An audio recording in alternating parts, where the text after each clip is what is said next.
Hello student, welcome to civil engineering online classes. तो हम लोग नया सब्जेक्ट बिल्डिंग मटेरियल पढ़ेंगे। इससे पहले सॉइल मैंने पढ़ाया हुआ है, सॉइल खत्म हो चुका है। फाउंडेशन इंजीनियरिंग को कभी और पढ़ लेंगे, ठीक है, इतना बड़ा इशू नहीं है। अभी हम लोग नया सब्जेक्ट चालू करते हैं, बिल्डिंग मटेरियल इंपॉर्टेंट सब्जेक्ट है और बहुत ही ज्यादा क्या है, इजी है। तो उसको चालू करते हैं, ठीक है। तो बिल्डिंग मटेरियल में सबसे आसान टॉपिक आज पढ़ लेते हैं, ब्रिक के बारे में पढ़ लेते हैं,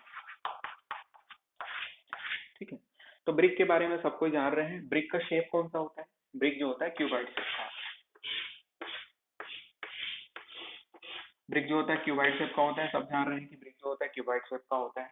इसके बारे में जो दो आसान चीजें पूछ लेते हैं एग्जाम में, वो जो है आपका साइज ऑफ द ब्रिक, ठीक है, साइज ऑफ द ब्रिक पूछ लेता है। तो उसमें दो प्रकार का साइज देता है और हम लोग इसी में कंफ्यूज हो जाते हैं कि कौन सा सही आंसर होगा। एक पूछता है nominal size of the brick, ठीक है, और एक क्या पूछता है, standard size of the brick, ठीक है। Nominal size of the brick पूछता है, standard size of the brick पूछता है। अभी हम लोग देखते हैं तीसरा, एक और पूछ सकता है, traditional size of the brick पूछ सकता है, ठीक है, traditional size of the brick पूछ सकता है। तो हम लोग पता कैसे करेंगे कि क्या चीज पूछा है। देखो, standard size of the brick की अगर मैं बात करूं तो वो actual size of the brick के बारे में बात कर रहा है, ठीक है। Nominal size of the brick के बारे में बात करूं तो वो साइज ऑफ द ब्रिक जो भी है उसके साथ साथ सांचे का भी साइज पूछ रहा है। सांचा मतलब मोल्ड का साइज। देखो, जो भी मोल्ड होता है उस मोल्ड में हम लोग क्या करते हैं, जो ब्रिक का जो क्ले होता है, सामान्य भाषा में बोलूं तो मिट्टी डालते हैं, ठीक है, मोल्ड में, और फिर क्या करते हैं, उसको पकाते हैं और ब्रिक बनाते हैं। तो होता यह है कि जब ब्रिक का साइज मोल्ड के साथ पूछे तो वो nominal size of the brick है, और सिर्फ जब ब्रिक का साइज पूछे तो वो standard size of the brick है, ठीक है। आसान है एकदम, ठीक है। तो इसको देख लेते हैं हम लोग। तो nominal size of the brick कितना होता है। Nominal size of the brick जो होता है 200 बाई 100 बाई 100 में होता है, में। इसको सेंटीमीटर में लिखना चाहो तो क्या लिख सकते हो, 20 बाई 10 बाई 10 सेंटीमीटर में हो जाएगा, ठीक है। और 1 सेंटीमीटर कम कर देना standard size of the brick के लिए, ठीक है। या फिर मैं बोलूं, जो भी standard size of the brick होता है उसमें 1 सेंटीमीटर बढ़ा दोगे तो nominal size of the brick मिल जाएगा। 1 सेंटीमीटर कम करेंगे तो 19 बाई 9 बाई 9 क्या हो जाएगा, सेंटीमीटर में क्या मिल जाएगा, standard size of the brick मिल जाएगा, ठीक है ना, standard size of the brick मिल जाएगा। आगे इतना समझ में। में लिखना चाहो तो क्या हो जाएगा, 190 बाई 90 हो जाएगा, कोई बड़ा इशू नहीं है। अब इधर देखो, traditional size of the brick के बारे में बात करते हैं। अब ये traditional size of the brick अगर थोड़ा डीप में पूछना चाहे तो पूछ सकता है, traditional size of the brick होता क्या है। तो वो भी याद रख लो, traditional size of the brick जो होता है 23 बाई 11.4 बाई 7.6 सेंटीमीटर में होता है। में आप लोग चेंज कर लोगे, ठीक है। तो 230 बाई 114 बाई 76 में हो जाएगा, ठीक है। ये साइज ऑफ द ब्रिक है और बहुत ही आसान लेकिन बहुत ही इंपॉर्टेंट क्वेश्चन यही से उठा लेता है। अब आगे देखते हैं। जैसे कि हम लोग जान रहे हैं ये ब्रिक है, ये ऊपर का जो हिस्सा होता है यहाँ पर क्या रखते हैं अपन, ब्रांड का नाम रहता है, या फिर ये क्या होता है अभी देखते हैं।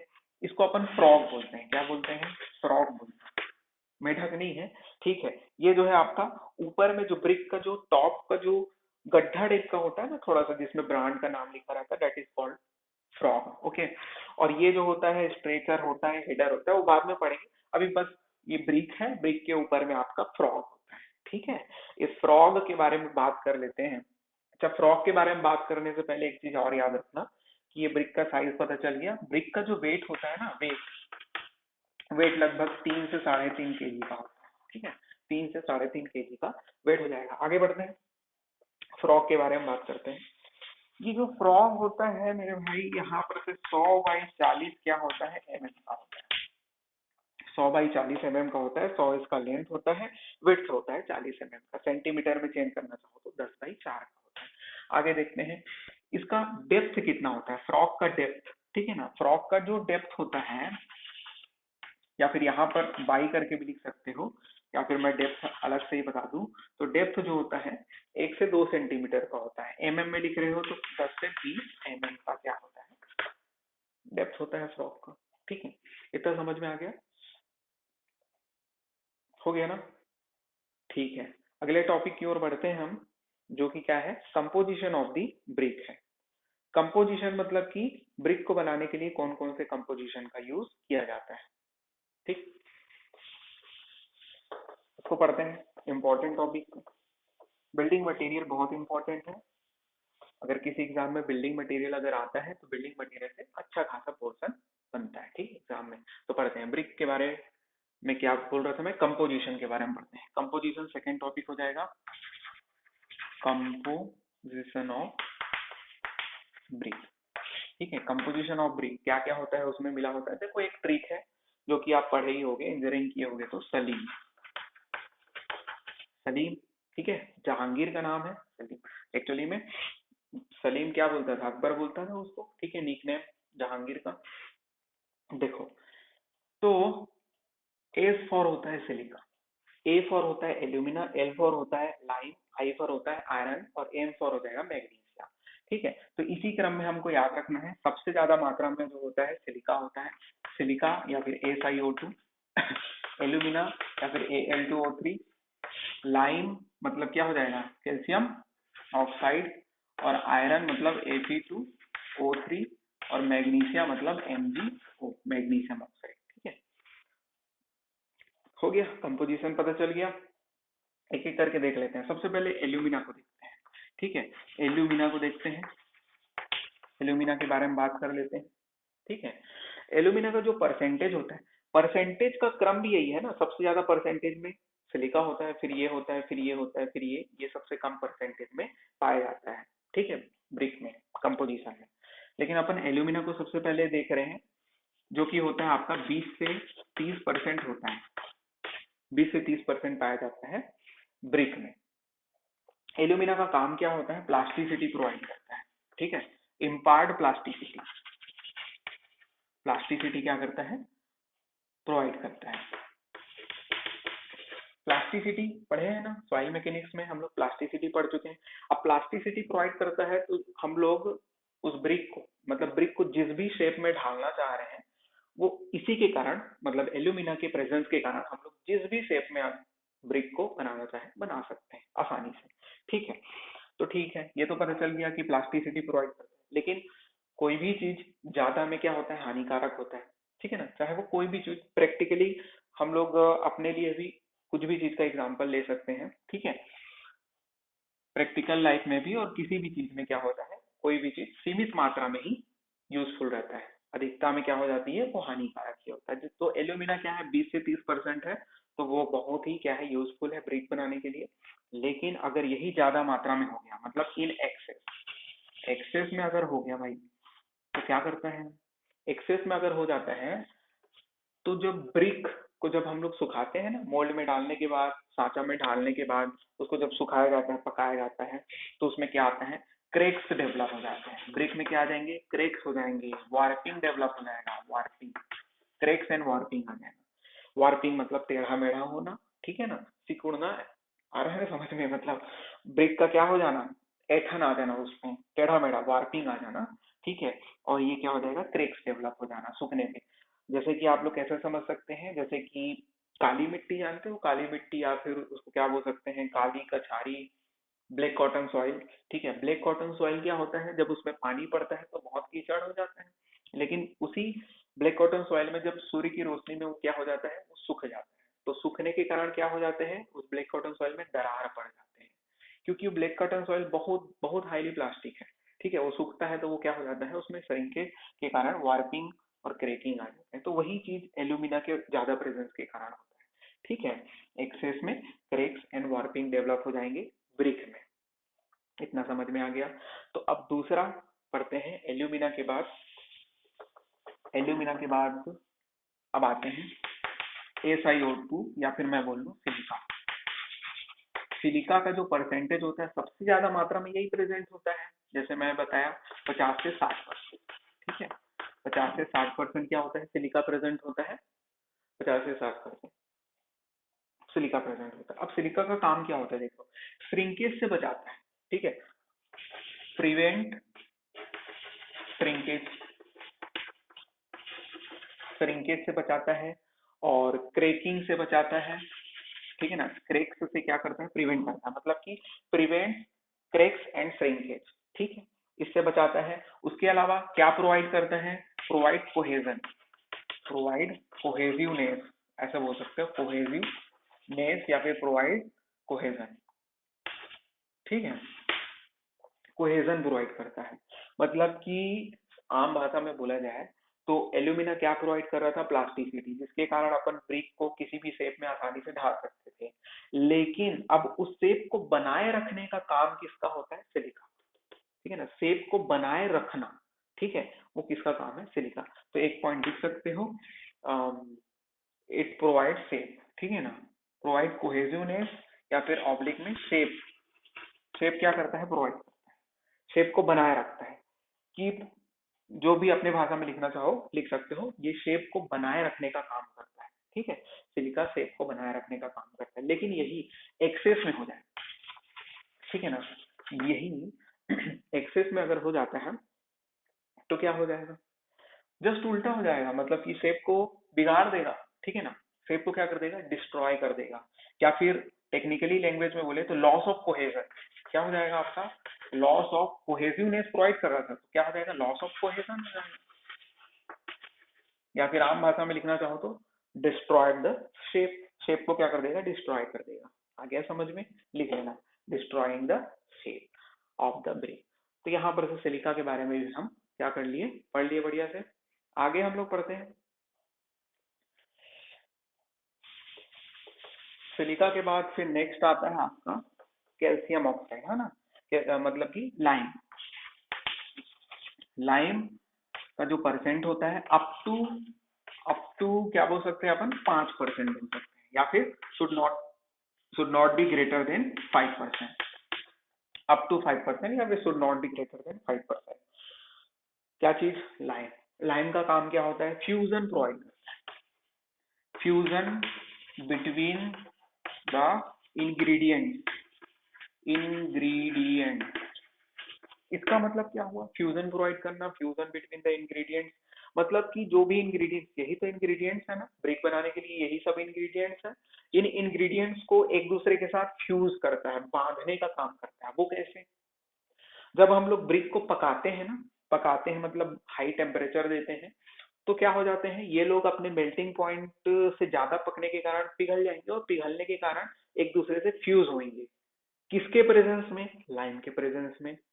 लाइम अगर नहीं मिलाएंगे ना, तो फ्यूजन में क्या होता है? दिक्कत जाता है। इन इंग्रेडिएंट्स के एक दूसरे से मिलने में क्या होता है? दिक्कत जाता है। तो फ्यूजन प्रोवाइड करता है।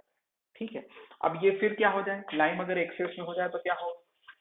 एक्सेस में हो गया तो बहुत ही काम बिगाड़ देगा, मतलब कि शेप को बिगाड़ देगा। ठीक है, अब सोचो, फ्यूजन प्रोवाइड कर रहा है और ये क्या कर देगा? फ्यूजन को अगर कुछ ज्यादा ही प्रोवाइड कर देगा तो क्या हो जाएगा? शेप बिगड़ नहीं जाएगा? तो डिस्ट्रॉयड द शेप। ठीक है, तो क्या कर देगा? ये शेप को बिगाड़ देगा, डिस्ट्रॉयड द शेप लिख लेना। ठीक है, शेप को बिगाड़ देगा। तो लाइम के बाद आगे बढ़ते हैं, लाइम के बाद आगे बढ़ते हैं, आयरन की ओर आते हैं। आयरन मतलब क्या हो जाएगा आपका? आयरन ऑक्साइड, या फिर आयरन बस लिख दूं मैं। आयरन का जो परसेंटेज होता है वो 5 से 6% होता है। ठीक है, और जान ही रहे होगे आयरन का काम क्या होता है? Colour provide. जो आपको कलर दिखता है ब्रिक में, वो इसी के कारण दिखता है। वैसे तो आयरन रेडिश कलर प्रोवाइड करता है। कौन सा कलर प्रोवाइड करेगा? Reddish colour provide. ठीक है, मतलब कि रेड कलर प्रोवाइड करता है। ठीक है, लेकिन ब्रिक एकदम ज्यादा रेड ना हो कि थोड़ा रेडिश ऑरेंज कलर का होता है, देखना। वो किस कारण होता है? वो मैग्नीशियम के प्रेजेंस के कारण होता है। मैग्नीशियम एक्चुअली में थोड़ा येलोइश कलर प्रोवाइड करता है, येलो टिंट कलर। तो येलो और इधर का रेड मिलके थोड़ा सा ऑरेंज टाइप का ब्रिक दिखता है। ठीक है, एकदम ऑरेंज नहीं। जो फर्स्ट क्लास ब्रिक होता है वो रेडिश ऑरेंज, रेडिश दिखता है। ठीक है, सेकंड क्लास ब्रिक आते हैं तो थोड़ा सा रेडिश ऑरेंज दिखता है। अब वो क्लास ऑफ द ब्रिक आगे पढ़ेंगे, अभी बस इतना याद रखो कि आपका रेड कलर प्रोवाइड करता है आयरन। ठीक है, आयरन रेडिश कलर प्रोवाइड करता है, लेकिन यही एक्सेस में हो जाएगा, क्या हो जाएगा? आयरन अगर एक्सेस में हो जाएगा तो ब्लूइश कलर प्रोवाइड करता है, मतलब कि डार्क ब्लू कलर प्रोवाइड करता है। ठीक है, क्या बोल सकते हैं? डार्क ब्लू कलर का हो जाता है आपका ब्रिक, डार्क ब्लू कलर का हो जाएगा। या फिर क्या बोल सकते हैं हम लोग? ब्लैक कलर का हो जाएगा। ठीक है ना, ब्लैक कलर या फिर डार्क ब्लू कलर का हो जाएगा। किसके? आयरन के एक्सेस के कारण, आयरन के अधिकता के कारण। इतना समझ में आ गया? ठीक है, आयरन के बाद आगे बढ़ते हैं। मैग्नीशिया की ओर। मैग्नीशिया की अगर मैं बात करूं,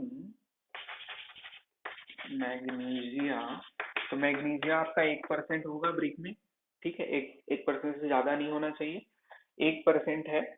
प्रोवाइड क्या करता है, थोड़ा बहुत प्रिवेंट करता है श्रिंकेज को। श्रिंकेज को क्या करता है, थोड़ा बहुत प्रिवेंट करता है। श्रिंकेज को प्रिवेंट करने का काम सिलिका भी कर रहा था, मतलब मेन सिलिका ही करता है, लेकिन मैग्नीशिया भी थोड़ा बहुत क्या करता है, प्रिवेंट करता है श्रिंकेज से। नहीं लिखना चाहो तो भी कोई दिक्कत नहीं है।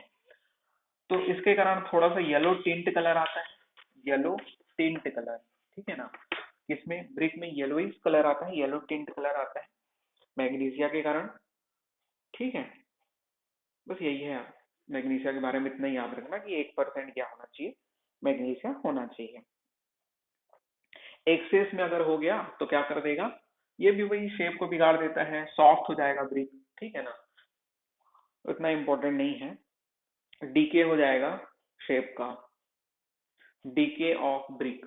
ठीक है, एक्सेस में लिखना चाहो तो लिख सकते हो, डीके हो जाएगा ब्रिक का, डीके ऑफ ब्रिक। ठीक है, तो मैग्नीशिया भी कंप्लीट हो गया। तो इस प्रकार से आपका कंपोजिशन ऑफ ब्रिक कंप्लीट हो गया। तो ये सब क्या थे जो ब्रिक में कंपोजिशन में होते हैं। अब देखते हैं हम लोग unwanted composition of the brick. ठीक है, unwanted composition of the brick या फिर हार्मफुल इंग्रेडिएंट।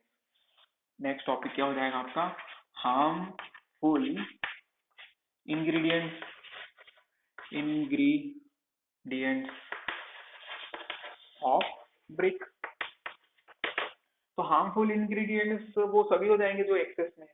ठीक है ना, लाइम अगर एक्सेस में है, खास करके लाइम। ठीक है, तो एक्सेस लाइम वो क्या हो जाएगा आपका, हार्मफुल इंग्रेडिएंट्स में आ जाएगा। Organic matter, organic matter, pebbles, pebbles की स्पेलिंग शायद PA है ना, पेबल्स हो जाएगा। उसके अलावा क्या बोल सकते हैं हम लोग, देखो ऑर्गेनिक मैटर मतलब जो, अभी देखो ब्रिक किससे बन रहे हैं, जो जमीन में प्रेजेंस है मिट्टी। ठीक है, उसको हम लोग निकालेंगे, अभी देखेंगे मैन्युफैक्चर ऑफ ब्रिक तो आगे समझ में आएगा। तो जब उस मिट्टी को निकाल रहे हैं तो उस मिट्टी में क्या प्रेजेंस हो सकते हैं, पेड़ पौधों की पत्तियां, बीज, कुछ भी ऑर्गेनिक मैटर प्रेजेंस हो सकते हैं। ठीक है, या फिर जो ह्यूमन एक्सक्रीड है, या फिर क्या बोल सकते हैं अपन, जो एनिमल्स एक्सक्रीड है, या फिर एनिमल का जो जो भी अवशेष है, पेड़ पौधों का अवशेष, तो वो ऑर्गेनिक मैटर, वो सब अगर प्रेजेंट है हमारे किसमें, इंग्रेडिएंट्स के रूप में ब्रिक के, तो क्या हो जाएंगे, ब्रिक के स्ट्रेंथ को कम करेगा, तो हार्मफुल है ना। टेबल्स मतलब कंकड़ पत्थर। ठीक है ना, कंकड़ पत्थर देखिए होगे ब्रिक में, जब घटिया क्वालिटी का ब्रिक रहता है तो उसमें कंकड़ पत्थर भी रहता है, बड़ा बड़ा गिट्टी। तो वो सब क्या करता है, ब्रिक के स्ट्रेंथ को कम करेगा। ठीक है, और क्या बोल सकता हूँ मैं, सिलिका, क्या बोल सकते हैं, सिलिकेट बोल सकते हैं, नाइट्रेट बोल सकते हैं, सिलिकेट, नाइट्रेट। ठीक है, और देख लेते हैं और क्या हो सकता है आपका, सिलिकेट हो गया, नाइट्रेट हो गया, अल्केलीज। ठीक है ना, एल्केलीज भी बोल सकते हैं। एल्केलीज क्या होता है, मतलब सॉल्ट, कुल मिला के तो एल्केलीज भी प्रेजेंट नहीं होना चाहिए। बस हो गया, इतना ही लिखो।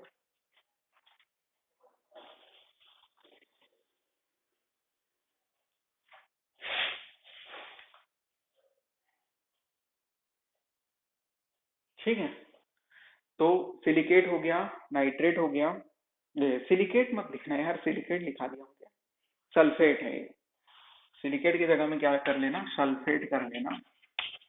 सल्फेट हो गया, नाइट्रेट हो गया, आयरन पायराइट कर लो, आयरन पायराइट। ठीक है, आयरन पायराइट कर लो, और एक और क्या बोल दिया था, एल्केलीज, है ना। तो ये सब क्या हो गया, आपके हार्मफुल इंग्रेडिएंट्स हो गए। इनके बारे में जानने की जरूरत नहीं है, बस याद रखना, एक्सेस में लाइम हो गया, ऑर्गेनिक मेटल्स हो गया, पेबल्स हो गया, सल्फेट्स हो गया, नाइट्रेट्स, आयरन पायराइड, एल्केलीज, ये सब क्या है, हार्मफुल है आपके ब्रिक के लिए। हार्मफुल इंग्रेडिएंट्स हो गया। उसके बाद हम लोग पढ़ते हैं मैन्युफैक्चर कैसे करते हैं ब्रिक का, उसको देख लेते हैं। Manufacture of brick. ठीक है, ब्रिक को बनाते कैसे उसको देखते हैं, बहुत ही आसान है। सबसे पहले हम लोग क्या करेंगे, खुद ही सोच के देखो, साइट सेलेक्ट करेंगे, कौन से साइट में ब्रिक बनाना है ना। तो साइट सिलेक्शन होगा सबसे पहला प्रोसेस, हो गया। दूसरे प्रोसेस में हम लोग प्रिपरेशन ऑफ क्ले करेंगे। प्रिपरेशन ऑफ क्ले मतलब कि उस क्ले का प्रिपरेशन करेंगे जिससे हमको क्या करना है, ब्रिक बनाना है। प्रिपरेशन ऑफ क्ले के अंतर्गत में क्या क्या आएगा, हो देखना ना। इसके अंदर में प्रिपरेशन ऑफ क्ले के अंतर्गत में सबसे पहला चीज हम लोग क्या करेंगे, अनसॉइलिंग करेंगे। अनसॉइलिंग मतलब क्या होता है, जैसे कि हम लोग जिस भी साइट में जाना है, अपने को क्ले बनाना है, उस साइट का सेलेक्ट कर लिया। अब उसके बाद फिर उस साइट में जो है, उस साइट में क्या रहेंगे, पेड़ पौधे रहेंगे, ठीक है, कंकड़ पत्थर रहेंगे, वो सबको हटाना पड़ेगा, अनसॉइल करना पड़ेगा ना। ऊपर का मतलब टॉप का करीब 100 से लेके 150 mm, मतलब 10 से 15 सेंटीमीटर का हिस्सा लगभग क्या करना पड़ता है, अपने को साफ करना पड़ता है, ठीक है। या उससे ज्यादा भी हो सकता है, लेकिन स्टैंडर्ड अपन इतना मान के चलते हैं। अगर कुछ ना भी रहे तो भी हम लोग साफ करेंगे, है ना, 10 से 15 सेंटीमीटर के, ठीक है। अनसॉइलिंग कर लिए, ठीक है। ऐसा इसलिए करते हैं ताकि उसमें पेबल्स वीड्स वगैरह क्या ना रहे ना, ठीक है। तो अनसॉइलिंग करने के बाद एक्सकेवेशन करेंगे, खोदेंगे, ठीक है ना, गड्ढा करेंगे। किस लिए, एक्सकेवेशन तो करना ही पड़ेगा ना ताकि क्ले मिल सके हमको, तो एक्सकेवेट करेंगे, ठीक है। तीसरा जो होगा इसी के अंतर्गत में, एक्सकेवेट भी हो गया। अब क्लियर करेंगे, मतलब कि एक्सकेवेशन करने के बाद जो भी कंकड़ पत्थर है, ठीक है, जो भी अपने पास ऑर्गेनिक मैटर वगैरह जो प्रेजेंट है, उसको नॉर्मली देख के आंख से क्लियर कर लेंगे, ठीक है, लेबर की हेल्प से। क्लियर हो गया, उसके बाद फिर क्या करेंगे, उसका बियरिंग करेंगे, वेदरिंग करेंगे। वेदरिंग, वेदरिंग मतलब क्या होता है, वेदरिंग मतलब जो भी जो आपका क्ले निकाले हो खोद के, क्लियर कर लिए, क्लियर करने के बाद वेदरिंग कर रहे हैं, मतलब जो भी लम्स है या फिर जो गठान बने हुए हैं उसको तोड़ेंगे और उसको बारीक करेंगे, ठीक है, तो वेदरिंग हो गया। अब उसमें क्या करेंगे हम लोग, ब्लेंडिंग करेंगे। ब्लेंडिंग, ब्लेंडिंग मतलब वो प्रोसेस है जो भी आपका क्ले में मिलान मतलब कि जो इंग्रेडिएंट्स होते हैं ना, इंग्रेडिएंट्स को मिलाएंगे प्रॉपर अमाउंट में। मतलब पढ़े थे ना, सलीन, ठीक है, सिलिका, लाइम, एल्यूमिना, ठीक है, आयरन, मैग्नीशियम, वो सबको हम लोग प्रॉपर अमाउंट में क्या करेंगे, मिलाएंगे, ठीक है, मिलाएंगे बोल रहा हूँ, ठीक है, मिलाएंगे, ठीक है। तो इसमें प्रोपोर्शन, प्रॉपर प्रोपोर्शन में मिलाया जाता है ब्लेंडिंग में। ब्लेंडिंग के बाद होता है आपका मिक्सिंग। मिक्सिंग प्रोसेस को नीडिंग बोला जाता है, याद रखना, ये पूछता है, ये वाला क्वेश्चन कई बार बना है। तो नीडिंग मतलब क्या होता है, अच्छा, नीडिंग की स्पेलिंग KN हो जाता है, ठीक है। Kneading, kneading is the process of mixing of clay, ठीक है। तो क्ले को मिक्स करने का प्रोसेस, किसके लिए, ब्रिक बनाने के लिए, उसको हम लोग नीडिंग बोलते हैं। मिक्सिंग प्रोसेस को नीडिंग बोलते हैं। किसका मिक्सिंग प्रोसेस, क्ले का। क्ले किसके लिए, ब्रिक के लिए, ठीक है। तो अब यहाँ तक क्या हो गया, मिक्सिंग हो गया, ठीक है, अपने को पूरा प्रिपरेशन ऑफ क्ले लगभग हो चुका है। अब उसका लास्ट स्टेप इसके अंतर्गत में आता है टेम्परिंग करना। टेम्परिंग मतलब समान भाषा में मैं बोलूं, टेम्परिंग, ठीक है ना, टेम्पर से बना है टेम्परिंग, ठीक है। टेम्परिंग मतलब पटकना, ठीक है ना, आम भाषा में। अब इस टेम्परिंग करना मतलब नेक्स्ट प्रोसेस होता है आपका तीसरा प्रोसेस, ये प्रिपरेशन ऑफ क्ले के बाद तीसरा प्रोसेस जो होता है मोल्डिंग होता है, ठीक है ना। तो मिक्सिंग तक हो गया, अब उसको टेम्परिंग मतलब यहाँ ले जाना, मोल्ड में ले जाना, मोल्ड में ले जाके रखना, ठीक है। तो ये हो गया आपका टेम्परिंग। आगे समझ में, मोल्डिंग अभी पढ़ेंगे, तीसरा प्रोसेस होता है मोल्डिंग। क्ले तो बन गया, अब उस क्ले को मोल्ड में डालना भी तो पड़ेगा ना, ठीक है, इतना समझ में आ चुका है। आगे बढ़ते हैं,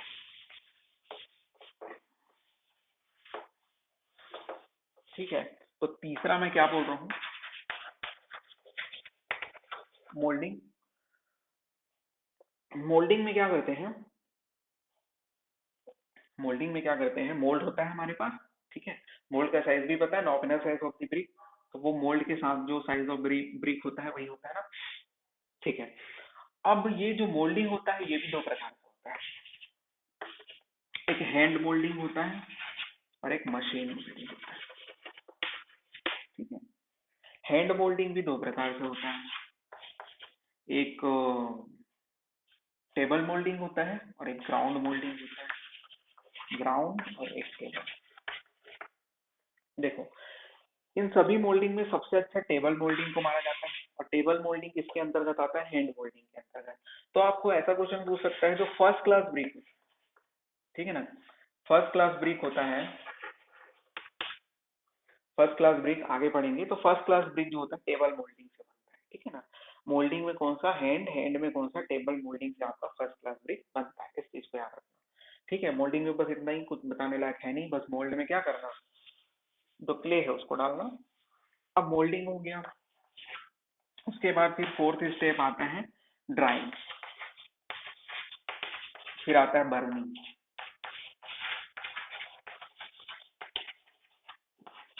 ठीक है। ये ड्राइंग और बर्निंग ये दोनों अलग है ना। ड्राइंग मतलब कि सिर्फ उससे मॉइस्चर का रिमूव होना, किससे?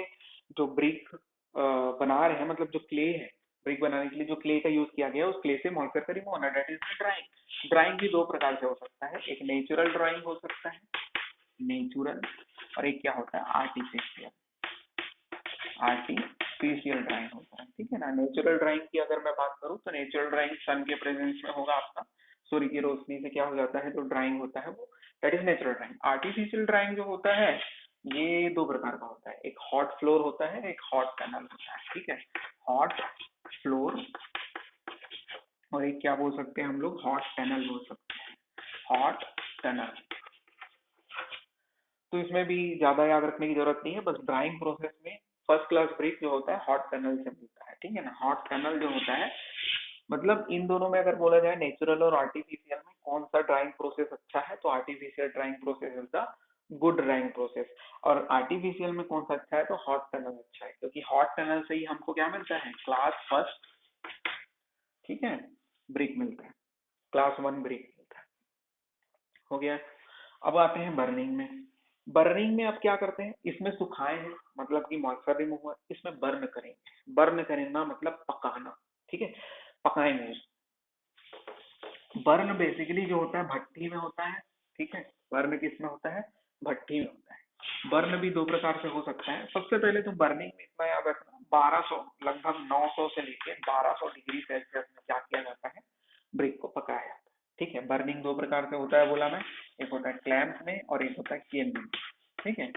किन मतलब जो होता है आपका ये भट्टी होता है, आर्टिफिशियल भट्टी है, ये लगभग नेचुरल प्रोसेस है या फिर टेम्परेरी प्रोसेस होता है। दोनों को अपन पढ़ लेते हैं, क्लैंप और किन में क्या होता है इसके बारे में, ठीक है। इतना आ गया समझ में, ठीक है। Burning is the last process, brick के बनने का मतलब मैन्युफैक्चरिंग प्रोसेस का लास्ट जो होता है बर्निंग होता है। तो इन दोनों के बारे में अभी हेडिंग डाल लेना, क्लैंप और किन के बारे में देख लेते हैं। देखो एक तरफ लिखते हैं क्लैंप और एक तरफ लिखते हैं किन। क्लैंप और किन बहुत आसान सा है। अगर मैं कम बजट में काम करना चाहूँ, छोटे जगह में अगर काम करना चाहूँ, ठीक है, क्वालिटी अगर कम रखना चाहूँ, ठीक है, तो ये सब में क्लैंप आता है। क्लैंप क्या होता है? एक टेम्परेरी स्ट्रक्चर होता है, ठीक है, टेम्परेरी स्ट्रक्चर होता है। इसमें क्या होता है? फ्यूल कंजप्शन कम होता है, फ्यूल कंजप्शन लो होता है, क्वालिटी क्या होता है? लो होता है, ठीक है। इनिशियल कॉस्ट क्या होता है? लो होता है। सब समझ जाओगे, इनिशियल कॉस्ट लो होता है। एरिया क्या होता है? एरिया लो होता है, ठीक है। कैपेसिटी क्या होता है? लो होता है। कैपेसिटी मतलब समझ रहे हो ना, मतलब ब्रिक का जो क्वांटिटी में जितना बनाएगा वो एक समय में वो बहुत कम मिलता है, ठीक है। तो मतलब अनडेवलप्ड एरिया में, ठीक है, छोटे एरिया में, ठीक है, गाँव में, या फिर जहाँ जगह कम है, तो ऐसे जगह में और क्लैम का यूज करते हैं, ठीक है। उसके बाद फिर किन्न की अगर मैं बात करूं तो किन्न जो होता है आपका एक प्रकार से परमानेंट स्ट्रक्चर बोल सकते हैं, जैसे इसका वाइस वर्सा हो जाएगा। परमानेंट स्ट्रक्चर होता है, फ्यूल का कंजम्पशन ज्यादा होगा, इनिशियल कॉस्ट ज्यादा होता है, ठीक है। उसके बाद फिर उसके अलावा एक चीज और बोल सकते हो, क्लैम को अपन रेनी सीजन में यूज नहीं कर सकते, किन्न को रेनी सीजन में भी यूज कर सकते हैं। इसकी कैपेसिटी हाई होती है, इसकी क्वालिटी हाई होती है, इसमें एरिया ज्यादा लगता है, ठीक है, कैपेसिटी हाई होती है, ठीक है। अब किन्न भी बेसिकली दो प्रकार का होता है। किल्न भी क्या होता है? दो प्रकार का होता है, उसको देख लेते हैं।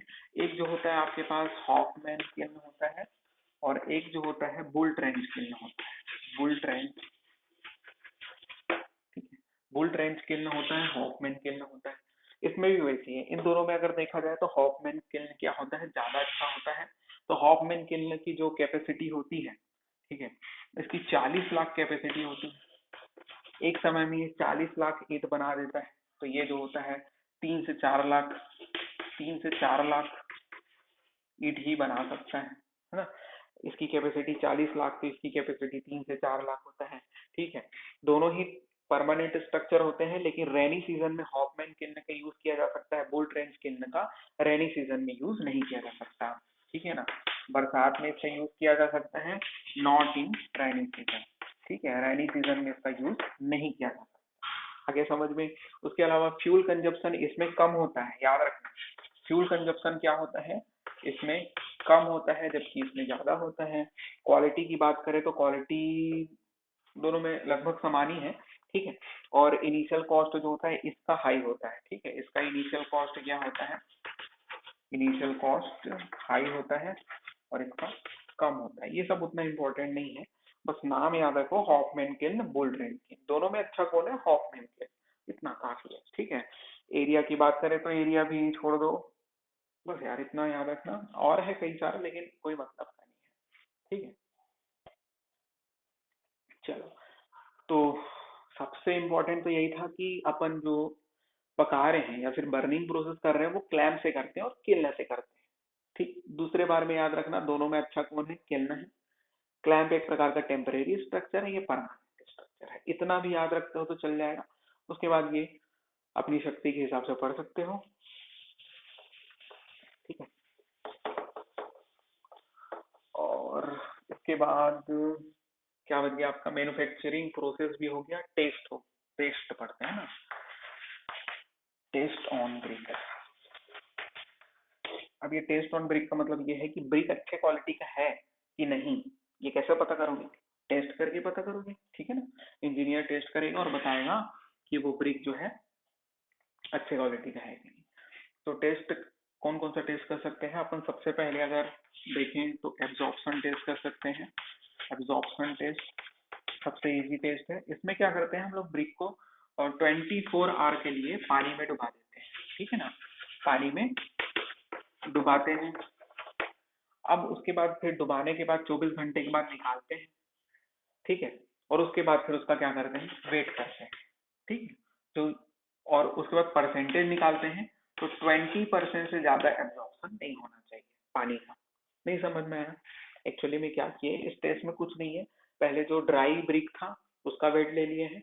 ठीक है ना, ड्राई ब्रिक का वेट ले लिए हैं, और उसके बाद फिर क्या किए, उस ब्रिक को 24 घंटे के लिए, ड्राई ब्रिक को 24 घंटे के लिए पानी में डुबा दिए। तो पानी मिल जाएगा उसमें, उसके बाद 24 घंटे के बाद उसको निकालेंगे, तो कुछ पानी क्या हो जाएगा, उससे निथर जाएगा और अलग हो जाएगा।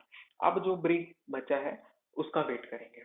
ठीक है, फिर परसेंट निकालेंगे कि कितना वेट है पानी का। ठीक है ना, एब्जॉर्ब कितना पानी एब्जॉर्ब किया वो ब्रिक।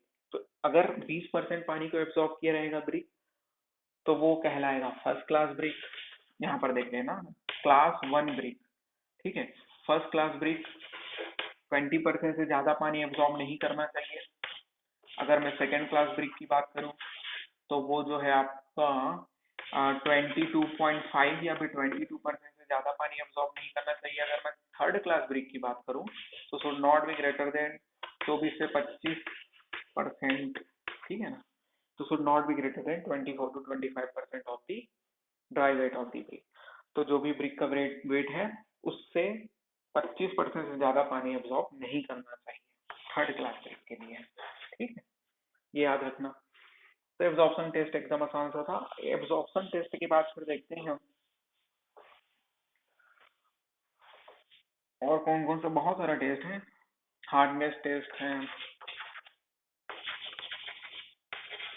ठीक है, हार्डनेस के बाद फिर साउंडनेस,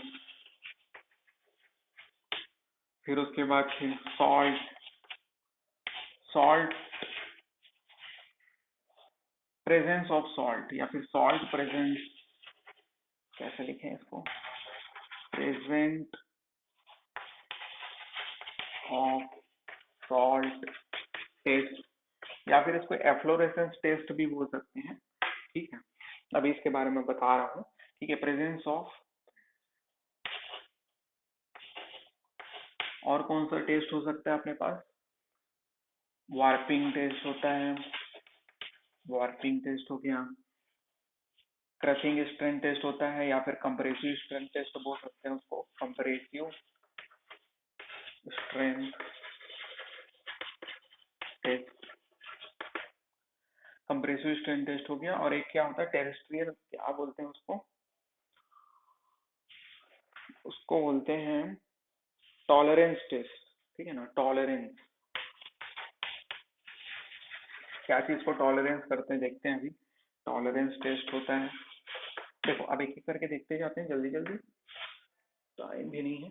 तो यहाँ पर से हार्डनेस टेस्ट, हार्डनेस टेस्ट में क्या करते हैं, ब्रिक होता है अपने पास, ठीक है, ब्रिक होता है, उसको हम लोग अपने नेल से, नाखून से उसको स्क्रेच करते हैं। स्क्रेच अगर अपियर हो गया तो डेट इज क्या, स्क्रेच अगर अपियर हो गया तो वो ब्रिक जो है वो घटिया क्वालिटी का है। मतलब ब्रिक में अगर मैं नाखून से स्क्रेच करूं तो नाखून यानी कि जो भी नुकीला चीज है उससे स्क्रेच करूं तो क्या होना चाहिए, स्क्रेच अपियर नहीं होना चाहिए, स्क्रेच नहीं आना चाहिए, ठीक है। ये हो गया हार्डनेस टेस्ट, अपने से लिख लेना। डू नॉट मतलब कि should not be appear scratches when we scratching the brick surface with the help of nail या फिर शार्प थिंग्स। उसके बाद फिर साउंडनेस टेस्ट देखते हैं। साउंडनेस टेस्ट में क्या हो जाएगा आपके पास, साउंडनेस टेस्ट में दो ब्रिक को एक दूसरे से टकराएंगे, स्ट्रक्ट विद ईच अदर, ठीक है ना। When we strucking two bricks with each other then they should not broken, and उसके अलावा कैसा साउंड आना चाहिए, मेटेलिक साउंड आना चाहिए। नहीं समझ में आया ना, मेरे इंग्लिश के कारण नहीं समझ में आया वो, देखो इधर। तो जब दो ब्रिक को क्या करूंगा, एक दूसरे से स्ट्रक्ट करूंगा, टकराऊंगा, तो वो ब्रिक में साउंड जो आना चाहिए वो मेटेलिक साउंड आना चाहिए, मतलब टन का आवाज आना चाहिए, और क्या। और उसके अलावा वो ब्रिक टूटना भी नहीं चाहिए। तो ये वाला टेस्ट हो गया। साउंडनेस टेस्ट इजी है, लिखा नहीं रहा हूँ, अपने से लिख लोगे। उसके बाद फिर प्रेजेंस ऑफ सॉल्ट टेस्ट, मतलब एफ्लोरेसेंस टेस्ट भी बोलते हैं इसको। एफ्लोरेसेंस का मतलब क्या होता है पहले समझ लेते हैं। तो व्हाइट पेजेस का आना, ठीक है ना, व्हाइट पेजेस का आना वो एफ्लोरेसेंस कहलाता है। एफ्लोरेसेंस आगे समझ में। तो एफ्लोरेसेंस का मतलब सीधा संबंध किससे है, नमक से है, सॉल्ट से है, ठीक है। तो अगर सॉल्ट प्रेजेंट है अगर ब्रिक में, तो वो स्ट्रेंथ को जनरली, जाहिर सी बात है, वो क्या करेगा, कम करेगा ना। तो वही है। तो एफ्लोरेसेंस अगर 10% है वो ब्रिक क्या है, स्लाइटली एफ्लोरेंट है। अगर 10% ब्रिक में, नहीं समझ में आया, एक मिनट बता रहा हूँ, इसको अच्छे से बता देता हूँ।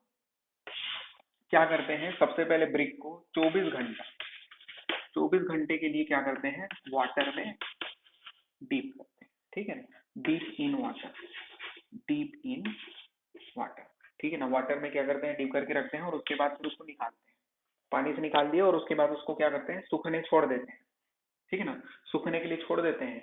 लेकिन याद रखना, शेड में, शेड में कहने का मतलब क्या होता है आपका,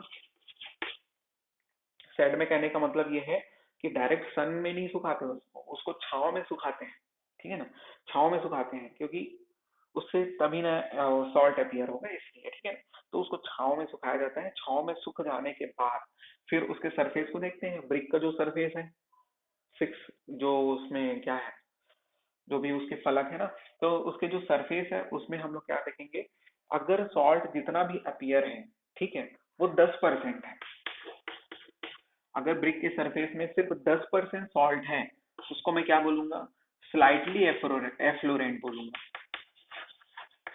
मतलब हमारा ब्रिक क्या है, स्लाइटली एफ्लोरेंट है, मतलब ओके है ब्रिक, ठीक है, इतना आ रहा है, कोई दिक्कत नहीं है। लेकिन नमक की मात्रा, ब्रिक के जो सरफेस में जो नमक डेवलप आ रहा है, अपीयर कर रहा है, वो अगर 50% तक है, अप टू 50%, तो वो मॉडरेट, वो क्या है, मॉडरेट एफ्लोरेंट है, मॉडरेट। वैसे तो होना नहीं चाहिए इतना, लेकिन इतने में भी हम लोग चला लेंगे बोलते हैं, ठीक है।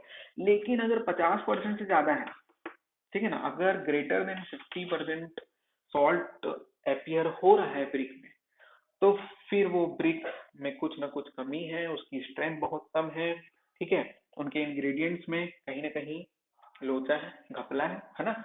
तो क्या करेंगे, ऐसे ब्रिक को हम लोग रिजेक्ट कर देंगे, ओके। तो ऐसे ब्रिक को यूज नहीं करेंगे। आगे आते हैं हम लोग वार्पिंग। वार्पिंग टेस्ट में क्या करते हैं इसको भी देखना ना। वार्पिंग टेस्ट में अपने पास एक इंस्ट्रू क्या बोलना चाहिए, ऐसा टाइप का कुछ होता है,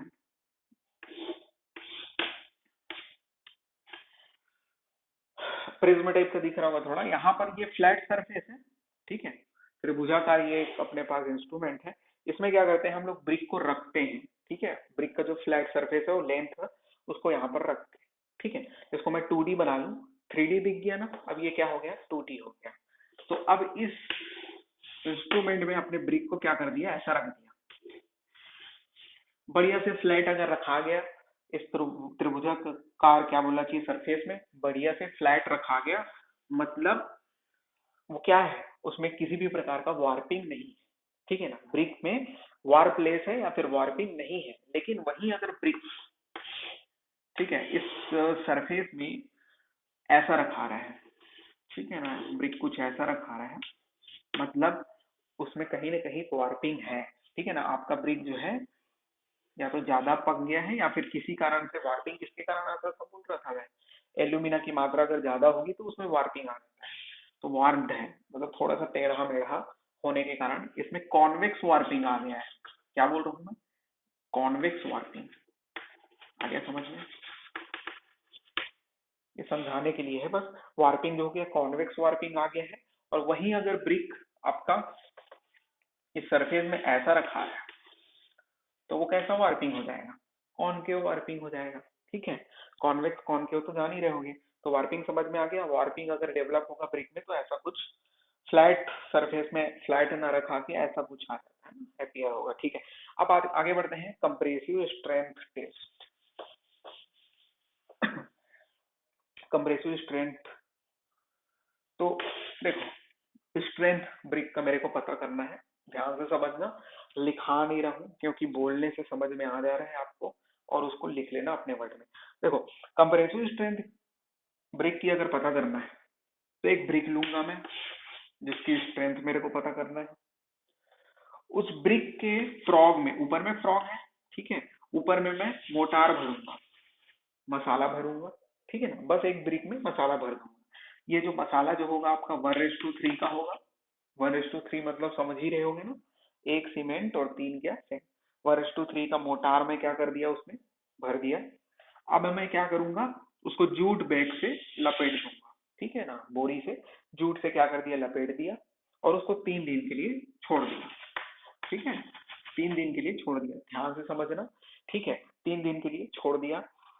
फिर से बोलूं, ब्रिक है, ब्रिक में मैं मोटार भरा, मोटार फिल किया, 1:3 का मोटार, जूट बैग से लपेट दिया, 3 दिन छोड़ दिया, फिर 3 दिन के बाद 24 घंटे के लिए पानी में डुबाया, कुल मिला के क्यूरिंग प्रोसेस किया। ये वही प्रोसेस है जो कंस्ट्रक्शन वर्क करते समय होता है जनरली। तो 24 घंटे के लिए मैं क्या किया, उसको डीप इन वाटर किया, ठीक है ना, वाटर में डीप किया। अब उसके बाद 24 घंटे बाद उसको निकाल लिया, और सीधा मैं कहाँ ले गया अपने, यूटीएस मतलब यूनिवर्सल टेस्टिंग मशीन जिसको हम लोग बोलते हैं, जिसमें यूनिवर्सल क्यों बोलते हैं, उसमें कंप्रेसिव भी, टेंसाइल भी, क्रशिंग भी, दुनिया भर का सब चीज टेस्ट कर लेते हैं यूनिवर्सल टेस्टिंग मशीन में। कुल मिला के अभी कंप्रेसिव स्ट्रेंथ टेस्ट है, मतलब कंप्रेशन लगने वाला है उस मशीन के हेल्थ से, है ना। तो उस यूटीएस में ले गया, और उसके बाद उसमें लोड लगाया, किसमें, अपने ब्रिक में, अपना जो सैंपल है उसमें लोड लगाया। लोड का रेट क्या रख रहा हूं मैं, 14 Newton/mm² पर मिनट, ठीक है ना। क्या बोला मैं, 14 Newton/mm² पर मिनट, ठीक है ना, मिनट, हर मिनट में इतना लोड मैं बढ़ाते जा रहा हूँ, ठीक है, इसमें। और जितने लोड में वो ब्रेक हो गया, वही उस ब्रिक का क्या है, कंप्रेसिव स्ट्रेंथ है। समझ में आया। एक सिंगल ब्रिक का कंप्रेसिव स्ट्रेंथ नहीं निकालना है। जब हम लोग घर बनाते हैं तो पूरा दीवार खड़ा करते हैं, तो दीवार के साथ मोटार भी रहता है कि नहीं, तो एक के ऊपर एक खाते जाता है। इसलिए हम लोग ऐसे टेस्ट किए, ठीक है। चाहते तो अपन एक सिंगल ब्रिक का बिना कुछ ताम झाम किए भी टेस्ट कर सकते थे, लेकिन एक सिंगल ब्रिक का टेस्ट नहीं करेंगे अपन। अपन ये देखना चाहेंगे कि वो जो वाल खड़ा कर रहे हैं हम लोग, वो कितना सहेगा, ठीक है ना, वही चीज तो देखेंगे। आगे समझेंगे, ठीक है। टॉलरेंस टेस्ट देख लेते हैं, बकवास सा। मतलब देख लेते हैं टॉलरेंस टेस्ट। ठीक है, मिटा गया है।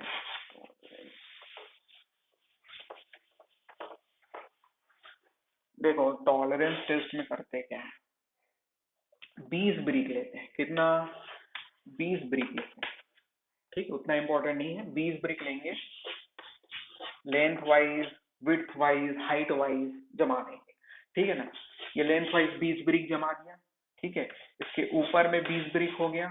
ठीक है, इसके विड्थ में, विड्थ समझ में आ गया ना, इसके विड्थ में इधर भी आपका क्या हो जाएगा, 20 ब्रिक जमा दिया। मतलब एक प्रकार से क्यूब बन जाएगा, 20 ब्रिक का क्यूब। क्यूब, क्यूब समझ में आया ना, ऐसा टाइप का 20 ब्रिक का। ए सॉरी, क्यूब नहीं, क्यूबाइड बन जाएगा ना, क्यूबाइड बनेगा। क्यूब कहाँ से बनेगा? 20 ब्रिक का क्या बन जाएगा आपका, क्यूबाइड बन जाएगा। ये लेंथ है, ये हाइट, और उधर क्या हो जाएगा, इस वाले डायरेक्शन में विड्थ। अब ऐसा करने से होगा क्या? टॉलरेंस टेस्ट में हम लोग देखेंगे, क्योंकि ये 20 ब्रिक है और एक ब्रिक का स्टैंडर्ड साइज कितना होता है, 19 होता है ना, लेंथ 19 सेंटीमीटर होता है ना। तो कुल मिला के टोटल कितना होना चाहिए, अगर एमएम में लिखेंगे तब इतना होना चाहिए, 3800 mm। ठीक है, होना चाहिए। और विड्थ और हाइट की अगर मैं बात करूं तो 20 × 9, 20 × 9, इसको 90 कर लेते हैं। एमएम में अगर लिखना है तो ये कितना हो जाएगा, 1800। ये भी 1800 mm। ये क्या हो गया विड्थ, ये क्या हो गया हाइट, और ये क्या हो गया लेंथ। इतना होना चाहिए। ठीक है, तो टॉलरेंस टेस्ट में वही हम लोग टॉलरेंस करते हैं।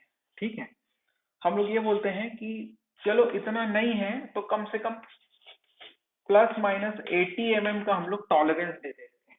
मतलब कि एक अच्छा ब्रिक तब होगा जब मैं उसको लेंथ वाइज जमाऊं तो 3800 mm तो लगभग नई के बराबर होता है।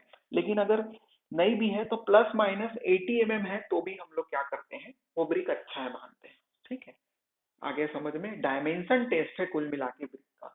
ठीक है, एक इंडिविजुअली डायमेंशन को चेक करना बहुत ही कठिन है। मतलब थोड़ा सा क्या होता है उसमें, मतलब एक एक mm में मिस्टेक होगा तो अपन कैसे नापेंगे उसको, 20 थोक एक साथ जमा दिए तब नापना ज्यादा आसान होता है ना।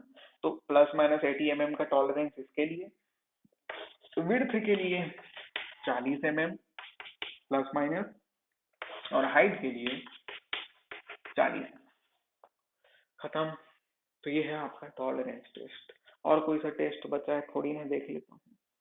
टॉलरेंस हो गया, कंप्रेसिव स्ट्रेंथ टेस्ट हो गया, वाटर एब्जॉर्प्शन हो गया, वार्पिंग हो गया। वार्पिंग टेस्ट के बाद हार्डनेस हो गया, सॉल्युबल सॉल्ट टेस्ट हो गया, साउंडनेस टेस्ट हो गया। ठीक है, हो गया। आगे देखते हैं हम क्लासिफिकेशन, क्लासिफिकेशन ऑफ ब्रिक। ठीक है, क्लासिफिकेशन ऑफ ब्रिक जल्दी से पढ़ते हैं। ठीक है, एकदम जल्दी से पढ़ेंगे। तो इसमें मैं क्या बोल रहा हूँ, क्लास 1 ब्रिक बोल रहा हूँ, क्लास 2 ब्रिक बोल रहा हूँ, क्लास 3 ब्रिक बोल रहा हूँ, और एक जो होता है क्लास 4 ब्रिक भी होता है। ठीक है, क्लास 4 ब्रिक भी होता है। क्लास 1 ब्रिक का स्ट्रेंथ देखेंगे। ठीक है, साउंड देखेंगे, साउंड देखेंगे, स्ट्रेंथ देखेंगे, और क्या देखते हैं, एक मिनट, साउंड देखते हैं, स्ट्रेंथ देखते हैं, और ना उसका कलर देखेंगे, और वाटर एब्जॉर्प्शन देखेंगे। सबसे इंपॉर्टेंट कलर और वाटर एब्जॉर्प्शन। वाटर एब्जॉर्प्शन तो पहले ही बता दिया हूँ ना, किसका कितना होता है। ठीक है, एक बार और देख लेते हैं। स्ट्रेंथ की बात करूं, बहुत इंपॉर्टेंट याद रखना है। स्ट्रेंथ क्लास 1 ब्रिक का जो होता है 10 Nm/mm² में होता है। ठीक है, इसका स्ट्रेंथ की बात करें तो 7.5 Nm/mm² में होता है। इसकी स्ट्रेंथ की अगर मैं बात करूं तो होता है 3.5 Nm/mm² होता है। ठीक है, इसकी साउंड की अगर मैं बात करूं तो मेटेलिक साउंड आता है। नहीं समझे, जब दो ब्रिक को एक दूसरे से स्ट्रक्ट करते हैं ना, तो मेटेलिक साउंड आएगा, ठीक है। इसमें कौन सा साउंड आएगा आपका, इसमें लेस मेटेलिक साउंड आएगा। इसमें भी मेटेलिक आएगा लेकिन लेस मेटेलिक साउंड आएगा। इसमें ठग साउंड आता है, इसको अभी नहीं बता रहा हूँ, आखिरी में बताऊंगा। ठग साउंड मतलब समझ गया ना, जैसे लकड़ी में आता है ना, वैसा टाइप का ठग साउंड आएगा। कलर की बात करें तो ये रेडिस कलर का होगा, रेड कलर का होगा। ये रेडिस ऑरेंज कलर का होगा, क्या बोल रहा हूँ मैं, रेडिस ऑरेंज कलर का होगा। और ये क्या होगा आपका, रेडिस येलो कलर का होगा, रेडिस येलो कलर का, ठीक है। इसमें मैं वाटर एब्जॉर्प्शन कितना बताया था, 20% से ज्यादा नहीं होना चाहिए। इसमें आपका 22% से ज्यादा नहीं होना चाहिए। इसमें 24% से ज्यादा नहीं होना चाहिए, ठीक है। पढ़ चुके हैं इसको। अब दिमाग में ये आ रहा होगा ये क्लास 1 है, क्लास 2 है, क्लास 3 है, स्ट्रेंथ कम होते जा रहा है तो क्लास 4 में और कम होगा, ऐसा नहीं है, याद रखना। क्लास 4 ब्रिक को हम लोग बोलते हैं ओवन, सॉरी, ओवर बंट ब्रिक। ओवर बंट यानी कि जो ज्यादा पक जाए। अब ओवर बंट होगा तो स्ट्रेंथ ज्यादा रहेगा कि कम रहेगा, ज्यादा रहेगा ना। उसकी जो स्ट्रेंथ होती है ना, लगभग क्लास 1 के बराबर ही होती है, क्लास 1 ब्रिक के बराबर ही उसकी स्ट्रेंथ होती है। लेकिन फिर भी इसका यूज हम लोग नहीं करते। कारण क्या है, कारण पहली बात तो कलर की अगर मैं बात करूं तो कलर जो होता है इसका, वो डार्क ब्लू कलर का होता है या फिर ब्लैक कलर का, ठीक है। कलर में ये चेंजेस रहता है। दूसरा, इसमें वार्पिंग बहुत ज्यादा रहता है। वार्पिंग मतलब टेढ़ा मेढ़ा रहता है, शेप जो रहता है डिस्ट्रॉयड रहता है, ठीक है ना। इसका जो क्लास 1 ब्रिक का प्रॉपर क्या रहता है, प्रॉपर शार्प एजेस होते हैं, ठीक है। आगे समझ में, प्रॉपर शार्प एजेस होते हैं, ठीक है। एकदम तीखा एजेस रहेगा, एकदम बढ़िया शेप में। इसमें थोड़ा बहुत एज में कमी हो सकता है, शार्प ना हो कि थोड़ा बहुत, इसमें और थोड़ा बहुत क्या होता है, देखिए होगी घटिया टाइप का एकदम शार्प एजेस। क्लास 1 ब्रिक देखना और क्लास 3 ब्रिक देखना, ठीक है ना। एप्पल और माइक्रोमैक्स टाइप का अंतर दिखेगा आपको, है ना। और यहाँ पर क्या हो जाएगा आपका, क्लास 4 की अगर मैं बात करूं तो इसकी तो बात ही अलग है, टेढ़ा मेढ़ा रहता है इस प्रकार का ब्रिक। तो इस प्रकार का ब्रिक जो होता है अपन यूज नहीं कर पाते हैं। जनरली टेम्परेरी स्ट्रक्चर के लिए ओवरबर्न ब्रिक का यूज कर सकते हैं। और अगर बोला जाए नॉर्मल कंस्ट्रक्शन वर्क के लिए, घर वर बना रहे हैं तो घर वर क्लास 2 ब्रिक से बना लेते हैं, ठीक है।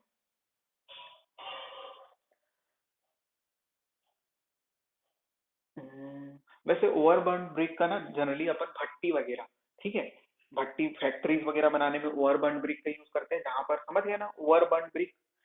और क्लास 3 ब्रिक का यूज टेम्परेरी स्ट्रक्चर वगैरह में कर सकते हैं, या फिर जहां पर अपने को बजट का कमी है, ठीक है। और उसके अलावा मेरे को बताना ऐसा था, वैसे क्लासिफिकेशन ऑफ ब्रिक दो प्रकार से हो सकता है। ये जो क्लास 1, क्लास 2, क्लास 3, क्लास 4, ये सब बंट ब्रिक के अंतर्गत में आते हैं, ठीक है, बंट ब्रिक, ठीक है। ये अगर मैं पहला डाल दूं इसको, क्लासिफिकेशन ऑफ ब्रिक में पहला क्लासिफिकेशन बंट ब्रिक हो गया। बंट ब्रिक के अंतर्गत में क्लास 1, क्लास 2, क्लास 3, क्लास 4। और दूसरा क्लासिफिकेशन अगर मैं बोलूं तो दूसरा क्लासिफिकेशन मैं बोल सकता हूं अनबर्न्ड ब्रिक, अनबर्न्ड ब्रिक, ठीक है। 1 घंटे से शायद एक्सेस हो गया, लेकिन मैनेज कर लो आज। तो अनबर्न्ड ब्रिक की अगर मैं बात करूं तो नाम ही से क्लियर है, जो क्या हो रहा है, जिसको भट्टी में नहीं पका रहे हैं, जो डायरेक्ट सन के प्रेजेंस में पक रहा है, ठीक है ना। तो इस प्रकार का जो ब्रिक रहेगा, जाहिर सी बात है उसकी स्ट्रेंथ बहुत कम होगी, ठीक है। और इस प्रकार के ब्रिक का यूज कंस्ट्रक्शन वर्क में करते नहीं है, ठीक है। टेम्परेरी स्ट्रक्चर वगैरह बनाने के लिए अपन अनबर्न्ड ब्रिक का यूज करते हैं, ठीक है। खत्म क्लासिफिकेशन। अब क्वालिटी ऑफ, अगला हेडिंग जो बताने लायक नहीं है, क्वालिटी ऑफ गुड ब्रिक, ये आपका होमवर्क हो जाएगा। क्वालिटी ऑफ गुड ब्रिक मतलब कि एक अच्छे ब्रिक की क्वालिटी क्या होती है, या फिर सीधी बात मैं बोलूँ जाऊँ तो क्लास 1 ब्रिक क्या होता है, ठीक है। दो प्रकार से क्वेश्चन बन सकता है ये, मतलब कि किस में बनेगा, कन्वेंशनल टाइप के क्वेश्चन में बन सकता है। हमारे लिए कोई इंपॉर्टेंट नहीं है, मतलब जो आपका ऑब्जेक्टिव पैटर्न के एग्जाम के लिए इंपॉर्टेंट नहीं है। जो गुड क्वालिटी ऑफ ब्रिक बोलूं, या फिर मैं क्लास 1 ब्रिक क्या होता है, तो जितनी भी क्लास 1 ब्रिक की खासियत है वो सब लिख देना है, ठीक है।